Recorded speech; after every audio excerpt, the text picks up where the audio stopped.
वैश्विक बदलांचा संदर्भ घेऊन भारतीयत्वाला केंद्रस्थानी ठेवून आयुष्याच्या निरनिराळ्या अंगांबद्दल संकल्पना आणि संभावना यांचं सखोल विश्लेषण, तेही सहज संवादातून. सुरुवात करूया. नमस्कार, मी जयदेव परांजपे. नूतनक या यूट्यूब चॅनलमध्ये तुमच्या सगळ्यांचं खूप खूप स्वागत करतो. मित्रांनो, आजचं सत्र या चॅनलच्या नूतनक नावाच्या मुख्य प्लेलिस्टमधनं आहे. मागच्या वेळेला आपण पाहिलं की डी-डॉलरायझेशनचा अर्थ काय किंवा काय नाही. तुम्ही हे सेशन पाहिलं नसलं मागच्या वेळेचं तर आवर्जून पहा. मी आय बटनमध्ये लिंक सोडतोय. डीप स्टेट हे डॉलर आणि अमेरिका, इंग्लिश भाषेतनं जागतिक व्यवहार होणे या सगळ्या गोष्टींना डंप करताय. का करताय? कारण साधं आहे. त्यांना पाहिजे असतात प्रॉफिट्स जे ग्लोबली इन्व्हेस्ट करून होतात. मागच्या वेळेला आपण पाहिलं डीप स्टेटच्या स्ट्रक्चरमध्ये फंड हाऊसेस खऱ्या अर्थाने या डीप स्टेटचे सगळे पैसे इन्व्हेस्ट करतात आणि इन्व्हेस्टमेंट्स मॅनेज करतात. सिंपल गोष्ट ही आहे की जागतिक पातळीवरती ट्रेड व्हावा. ट्रेड व्हायचा असेल तर ते ट्रेड रूट्स सिक्युअर केले गेले पाहिजेत.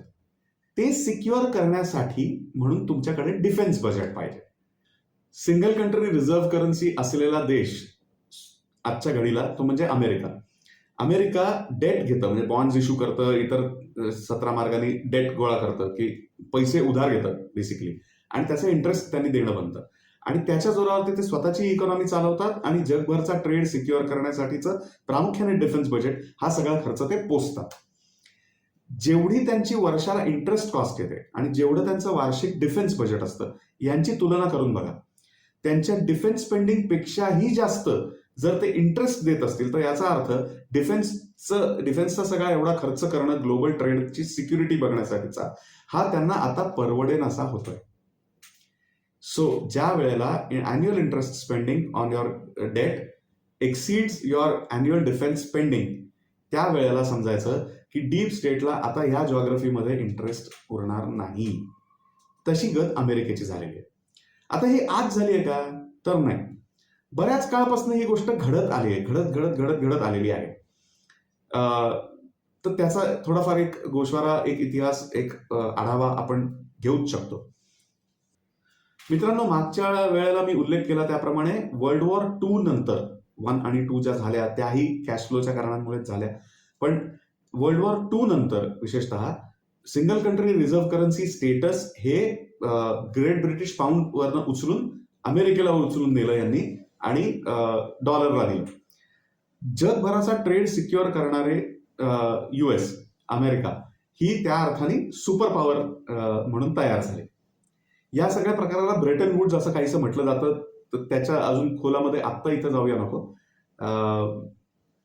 इतर काही रेफरन्सेस मधनं तुम्हाला हे बघायला मिळेल.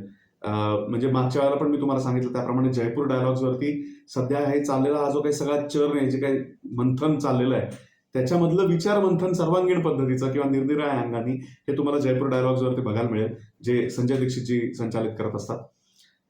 त्या व्यतिरिक्त हा सगळा डी-डॉलरायझेशनशी संबंधित विषय जो आहे त्याच्यावरती खूप अधिकारवाणीने विवेचन करणारे जिओ इकॉनॉमिस्ट असलेले डॉक्टर अंकित शहा म्हणून आहेत. त्यांचं भारत क्षेत्र म्हणून चॅनल आहे, त्याची पण लिंक मी तुम्हाला इथे डिस्क्रिप्शनमध्ये देतोय. आणि या व्यतिरिक्त डॉक्टर अंकित शहा जे जयपूर डायलॉग्स वरती पण येतात एक्सपर्ट म्हणून बोलायला, तसेच ते आदित्य सत्संगी यांच्या सत्तालॉजी नावाच्या चॅनलवरती पण भरपूर अशा पद्धतीची प्रोजेक्शन्स करतात, ज्या ते मस्करीनी प्रेडिक्शन्स म्हणतात, हे करत असतात. आणि आदित्य सत्संगीजी स्वतः खूप आपल्या सोलापूरचे आहेत, मातृभाषा मराठी असलेले आहेत, सॅनडियागोमध्ये असतात अमेरिकेमध्ये.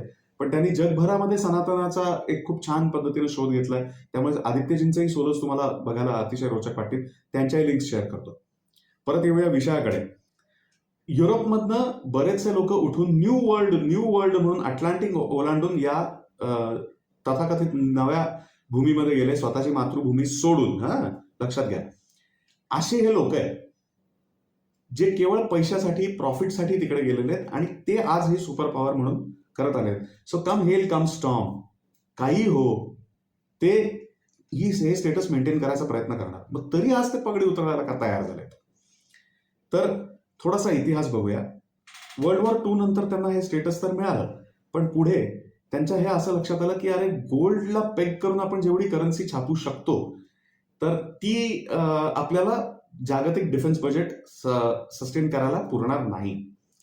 काय झालं, वर्ल्ड वॉर II जेव्हा संपली त्यावेळेला ती ज्यांच्यामध्ये झाली ते कॉलनायझर्स होते आणि वर्ल्ड वॉर II नंतर बऱ्याचशा कॉलनीज स्वतंत्र झाल्या. त्यांना स्वातंत्र्य बळच द्यावं लागलं कारण त्या कॉलनीज रन करू शकत नव्हतो. असं सगळं प्रकरण होतं.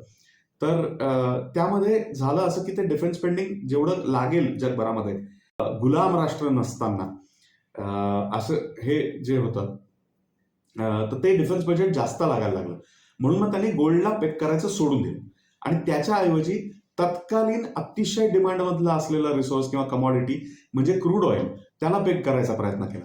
आणि मग त्यांच्या लक्षात आलं की अरे हेही पुरणार नाहीये आणि जेवढं क्रूड ऑइल पाहिजे तेवढं आपल्या हातात स्वतःच्याही नाहीये. आणि पश्चिमी आशियामध्ये, वेस्ट एशिया ज्याला म्हणतो आपण, काही लोक मिडल ईस्ट म्हणतात जे चुकीचं आहे, वेस्ट एशियामध्ये जे सगळं त्यांनी कांड करायचा प्रयत्न केला ते करूनही पुरेसं काही हाती आलं नाही, साधलं नाही. म्हणताना त्यांनी असा विचार केला की आता आपण हे फियाटच करूया आणि म्हणून त्यांनी हे करायचा प्रयत्न केला. सो न्यू वर्ल्ड आणि सुपर पॉवर स्टेटस, पण तरी सुद्धा दुसऱ्या महायुद्धामध्ये विजयी आणि संपन्न असं दोन्ही असलेला अमेरिका जरी असला तरी त्याबरोबरीने एक अतिशय मोठी सशक्त आणि महासत्ता अशी असलेला रशिया हा त्यांच्यासमोर प्रामुख्याने उभा होता. रशियाला अमेरिकेने कायमच शत्रू मानलंय. असं का हे आपण पुढच्या सत्रात अधिक नीटपणे पाहणार आहोत, पण हे असं राहिलेलं हे लक्षात घ्या. आता हे पेगिंग आणि हे सगळं काढून तर टाकलं, पण त्यानंतर अजून एक प्रकार यांना करावा लागला. रिचर्ड निक्सन जेव्हा त्यांचे राष्ट्राध्यक्ष होते अमेरिकेचे आणि त्यांच्या बरोबरीनं त्यांचे सेक्रेटरी ऑफ स्टेट किंवा आपल्या दृष्टीने फॉरेन मिनिस्टर जे होते ते म्हणजे हेनरी किसिंजर यांनी हे सगळं कांड त्यावेळेला केलेलं आहे 1971च्या सुमारास. त्या सुमारास या गोष्टी ठरल्या. काय काय ठरलं? चीन हा जगाची फॅक्टरी होणार. दुसरं, भारत हा साधारणपणे सर्व्हिस सेक्टर आउटसोर्स होणार. म्हणजे प्रामुख्याने तुम्ही बघितलं असेल तर आपल्याकडे आधी बीपीओ झाले, मग केपीओ झाले, मग तुम्ही अमेरिकेतल्या या सगळ्या बिग टेक आणि या सगळ्या लोकांच्या कंपन्यांची ही एक प्रतिक्रिया पाहिली की we came in for cheap labour, त्याच्यानंतर we stayed here for cost आणि efficiencies and now we are investing in talent. So अशा पद्धतीनं सर्व्हिस सेक्टर इकडे आला. आता हे टॅलेंट जिथे त्यांच्या लक्षात यायला लागलं ना, तसं 90चं दशक उजाडता आपल्याकडे ब्रेन ड्रेनच्या चर्चा सुरू व्हायला लागल्या. म्हणजे भारताला त्यांनी अजून एका गोष्टीसाठी कॉइन केलं, ते म्हणजे स्टेम सब्जेक्ट्स मधले एक्सपर्ट्स किंवा स्टेम सब्जेक्ट्स मधले इंटेलेक्च्युअल प्रोफेशनल्स ज्यांना ते बाहेर घेऊन जातील, त्यांच्या देशात घेऊन जातील.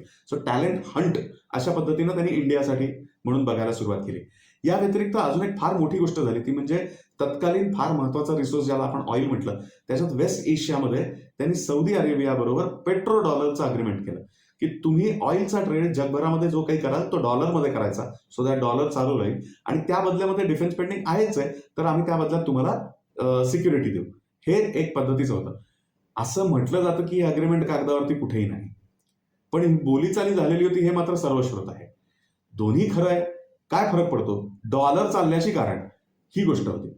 सो डॉलर हा खरंच सुपर पॉवर आणि सिंगल कंट्री रिझर्व्ह करन्सी अशा स्टेटसचा खरंच लायक होता का? तर हा प्रश्न 1971च्या सुमारासपासूनच सुरू झालेला होता. त्यानंतर मोठा बदल झाला तो म्हणजे USSR मोडलं आणि रशिया फक्त राहिलं. त्यानंतर तिथपर्यंत चाललेली कोल्ड वॉर संपली असं मानलं गेलं आणि म्हणून मग युनायटेड स्टेट्स ऑफ अमेरिका हा ज्याला आपल्याकडे अनभिषिक्त सम्राट म्हणतात तशा पद्धतीचा झाला. खऱ्या अर्थाने सुपर पॉवर म्हणून त्याला गणण्यामध्ये सुरुवात झाली. तिथपासून पुढे 2001 पर्यंत बिग टेक हा प्रकार जो होता त्याची पाळंमुळं हळूहळू रुजायला लागलेली होती. इंटरनेट आलेलं होतं जे पेंटागनने तयार केलं बाय द वे. जगभराला एकत्र जोडून कंट्रोल करता यावं या दृष्टिकोनातून ते मुळात बनलेलं आहे. ज्या इंटरनेटवरती आता आपण बोलतो ते लक्षात घ्या. सो बिग टेकची पाळंमुळं ऑलरेडी रुजायला सुरुवात झालेली होती आणि त्याची परिणती अशी झाली की हवा पंप करून फुगून फुगवलेला तो फुगा .com बबलच्या नावाखाली फुटला 2001. त्याच्या पुढे त्याही वेळेला ही खरं तर स्थिती होती की यांनी सांगावं स्पष्ट की बाबांनो हे डॉलरचं काय होत नाहीये, पण नाही, त्यांचा अजूनही हट्ट होता की हे आपण चालू ठेवायचं आणि म्हणून मग त्यांनी त्यावेळेला काही अरेंजमेंट्स केल्या आणि त्याच्याप्रमाणे ते पुढे इव्हेड करून चालू ठेवलं. होता होता 2008 आलं, बेरिंग्स बँक कोसळली आणि त्या हिशोबाने बँकिंग कन्सल्टिंग हे सगळे सेक्टर कोसळले. त्या दरम्यान पुढच्या काळामध्ये ग्रीसनी बँक्रप्सी जाहीर केली. असे सगळे अख्खा देशच्या देशात हे असे सगळे प्रकार झाले. तरीही यांनी US डॉलर चालूच ठेवला. 2018 ते 2022 याच्यामध्ये मात्र काही गोष्टी अशा घडल्या की ज्याच्यामधनं डिडॉलरायझेशनची सुरुवात झालीच आहे हे लक्षात यायला लागलं. एक म्हणजे त्यांनी भरपूर सारे डॉलर्स प्रिंट केले. म्हणजे त्याच्या आधी त्यांचं काहीतरी 20 ट्रिलियनच्या आसपास वगैरे डेट असेल, त्याच्याऐवजी एकदम भरमसाठ टोटल एक साधारणपणे 12, 14, 16 ट्रिलियन वगैरे पर्यंत त्यांनी प्रिंटिंग केलं कोविडच्या काळात, त्याच्यानंतर जो बायडनच्या काळामध्ये असं सगळं केलं. आणि आज त्यांचं डेट जे आहे ते $36 ट्रिलियन वरती आहे. त्याची इंटरेस्ट कॉस्ट ही त्यांचं अॅन्युअल डिफेन्स स्पेंडिंग जे आहे ते साधारण $800 बिलियन घरात जे आहे त्याच्यापेक्षा जास्त होतं. या व्यतिरिक्त 2014 मध्ये भारतासारख्या एका मोठ्या म्हणजे महासत्ता भारत पहिल्यापासून याची त्यांना जाणीव होती, त्यांनी जरी आपल्याला विसरायला लावलं असलं तरी. अशा ठिकाणी नरेंद्र मोदी नावाचा माणूस 2014 मध्ये निवडून आला. त्यांना असं वाटलं चला ठीक आहे, फ्लूक आहे, एखादी टर्म पूर्ण करेल तरी त्याला आपण त्रास द्यायचा प्रयत्न करू, कदाचित लवकरही आटपेल. असं परत एकदा 90च्या दशकात होतं तसं कोएलिशन पॉलिटिक्स चालू होईल भारतामध्ये. पण तसं काही झालं नाही. नरेंद्र मोदींनी भरपूर गोष्टी केल्या, त्याच्यावरती आपण येऊ पुढे. हे सगळं झालं. पण 2019 मध्ये काही हे परत येत नाहीत असं झालं. पण आपण बालाकोट एअर स्ट्राईक्स केले, त्याचं पाकिस्तानकडनं उत्तर आलं नाही. पाकिस्तान घाबरला, ज्याला युएसचा सपोर्ट होता तरी घाबरला. आणि त्याच्या जोरावरती आणि इतर अनेक कामांच्या जोरावरती नरेंद्र मोदी भारतामध्ये परत एकदा निवडून आले. ही एक खूप मोठी घटना होती. आणि पुढे अर्थातच कोविड, ते पॅन्डेमिक हे होतच. सो या सगळ्या गोष्टी घडल्या. तिथे डॉलर, अमेरिकेचं सुपर पॉवर म्हणून असलेला स्टँडिंग, याला बरीच क्षती झाली. ही एवढीच कारणं होती का, मी मोदी भक्त आहे का, असं म्हणून हे नाकारू नका. याच्यामध्ये अजून पण भरपूर गोष्टी आहेत. आत्ता I have not even scratch the surface. दुसरं मोदींनी काय केलं आणि काय नाही या गोष्टींवरती पण आपण पुढे येणार आहोत. त्या व्यतिरिक्तही काय घडलं त्याही गोष्टी बोलणार आहोत. त्याच्या हे पुढे होतंय नाही होतंय, कोविडचं प्रकरण आटपतंय नाही आटपतंय, तेव्हा युक्रेन सुरू झालं. युक्रेनचा दोष अमेरिकेला द्यायचा का रशियाला द्यायचा याच्यावरती चर्चा संभवते. आपल्या देशामध्ये रशियाची बाजू घेणारे जास्त लोक बघायला मिळतात आणि ते काही फार चुकीचंही नाही असं माझंही व्यक्तिगत मत आहे. तुमचं मत असू शकतं वेगळं.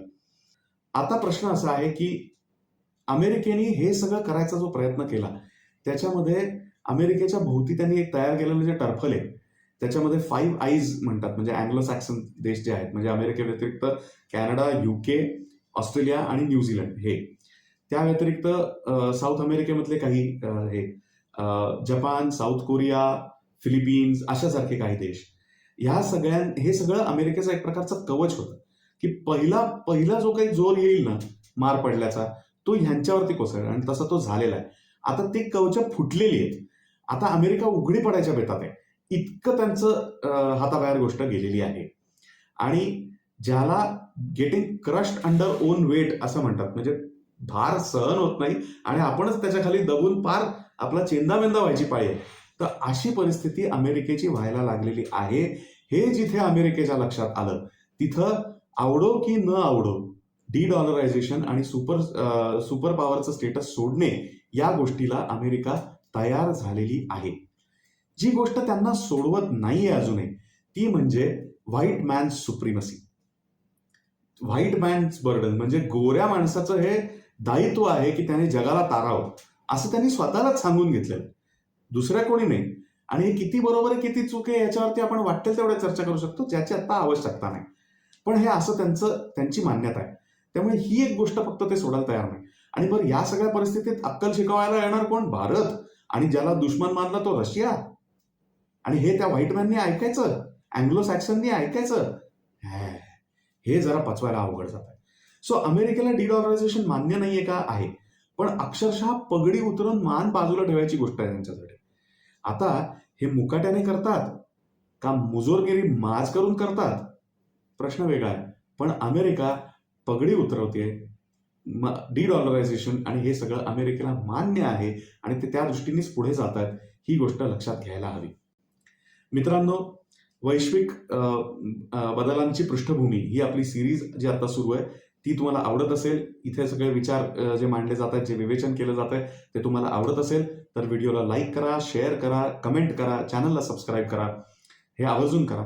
या व्यतिरिक्त आतापर्यंत मांडलेल्या विषयांच्या संदर्भात, विचारांच्या संदर्भात तुमची काही मतं, समस्या, प्रश्न किंवा टिप्पण्या असतील तर आणि त्या तुम्हाला आमच्यापर्यंत पोहोचवायच्या असतील तर कॉल आणि व्हॉट्सॲप या दोन्हीच्या माध्यमासाठी आमचा एकच नंबर आहे, तो म्हणजे 9975063139. हा नंबर डिस्क्रिप्शनमध्ये पण दिलेला आहे.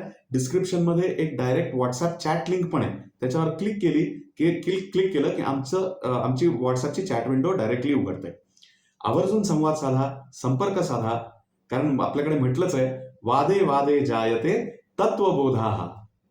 शुभम भवतु.